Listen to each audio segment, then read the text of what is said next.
যেহেতু বৰ্তমান শিৱসাগৰ জিলাত ৬টাতকৈও অধিক এপিচেণ্টাৰ ঘোষিত হৈছে। পোনপ্ৰথমবাৰৰ বাবে ডিমৌ এই এপিচেণ্টাৰ ঘোষিত হৈছিলে আৰু ডিমৌ সম্পূৰ্ণৰূপে গাহৰি বেচা কিনা বন্ধ কৰি দিয়া হৈছিলে। বৰ্তমান শিৱসাগৰত ব্লকতো এপিচেণ্টাৰ ৪টাকৈ পোৱা গৈছে। সেইকাৰণে বৰ্তমান ডিমৌ আৰু শিৱসাগৰত সম্পূৰ্ণৰূপে গাহৰি বেচা কিনা বন্ধ কৰা ঘোষণা দিয়া হৈছে জিলা প্ৰশাসনৰ ফালৰ পৰা।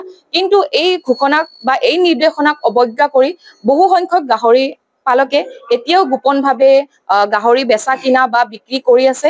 আমাৰ ফালৰ পৰা তেওঁলোকক এইটোৱে অনুৰোধ যে আপোনালোকৰ এই সৰু ভুলৰ বাবে বহুত ডাঙৰ ডাঙৰ গাহৰি পালক সৰ্বশান্ত হ'ব গৈ আছে আৰু আপোনালোকে যদি এইবোৰ নিৰ্দেশনা নামানে অনাগত দিনত এই গাহৰি পালন যিটো ছেক্টৰ সেইটো সম্পূৰ্ণৰূপে নাইকিয়া হৈ যাব আৰু কোনো এই সহায় কৰিব নোৱাৰিব। যিহেতু ইয়াৰ একমাত্ৰ উপায় হৈছে জৈৱ সুৰক্ষা আৰু আপোনালোকে সকলোৱে জৈৱ সুৰক্ষা মানি চলক, সম্পূৰ্ণৰূপে বায়'ছিকিউৰিটি মেইনটেইন কৰক, যিসকল ডিছইনফেক্টেণ্ট ব্যৱহাৰ কৰক বৰ্তমান সময়ত, আৰু কোনো বাহিৰা গাহৰি আপোনালোকৰ নিজৰ ফাৰ্মত বৰ্তমান সময়ত নুসুমাব।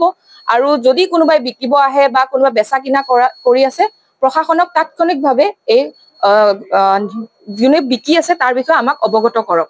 ধন্যবাদ। একচুৱেলি আমাৰ গাঁওখনৰ নামটো হৈছে গড়পুৰ হেঞ্চুৱা গাঁও। মানে মোৰ ফাৰ্মখন আছে লাহন গাঁৱত। এইটো মানে হাৰমতি গড়টো, এইটো ৰজাদিনীয়া গড় হয়। আৰু মোৰ ইয়াত ফাৰ্মত এতিয়া মৰি মানে ৩০-৩৫টামান গাহৰি আছেগৈ। আৰু এইটো বেমাৰ এবাৰ লগাৰ পিছত আৰু কোনো উপায় নাথাকে। আমি সেইকাৰণে DVO ছাৰক ক'লোঁ, তাৰপিছতে ছাৰে এই ব্যৱস্থাখিনি কৰি দিছে। ক্ষতি যথেষ্ট হৈছে ইয়াত, আৰু আৰ্থিক ক্ষতি, সময় যথেষ্ট যায়। আমি এখন ফাৰ্ম আচলতে একেবাৰে সৰুৰ পৰা নাৰ্চাৰীৰ পৰা পোৱালিখিনি ডাঙৰ দীঘল কৰালৈকে এটা সময় যায়। তাৰপিছত আমি ব্ৰিডিং কৰাওঁ, তাৰপিছত পোৱালি পাওঁ, ইমান এটা বহুত দীঘলীয়া এটা সময়। তাৰপিছত এনেকুৱা হৈ গ'লে আচলতে যথেষ্ট এটা অসুবিধা হয়। কি ক'লে? আপোনাৰ একচুৱেল আপোনাৰ একেবাৰে হিচাপটো দিব নোৱাৰিম, কাৰণ দানা আমাৰ চব এইবিলাক কমাৰ্চিয়েল ফিডত আছে। ভাল কোম্পানী কমাৰ্চিয়েল ফিড কৰি আছোঁ। গতিকে আপোনাৰ গাহৰি ভেলুটো বাদ দিও আপোনাৰ দানাৰ যথেষ্ট কষ্ট থাকে। তো চব মিলাইতো আপোনাৰ ৪-৫ লাখ টকাৰ ওপৰত হ'ব।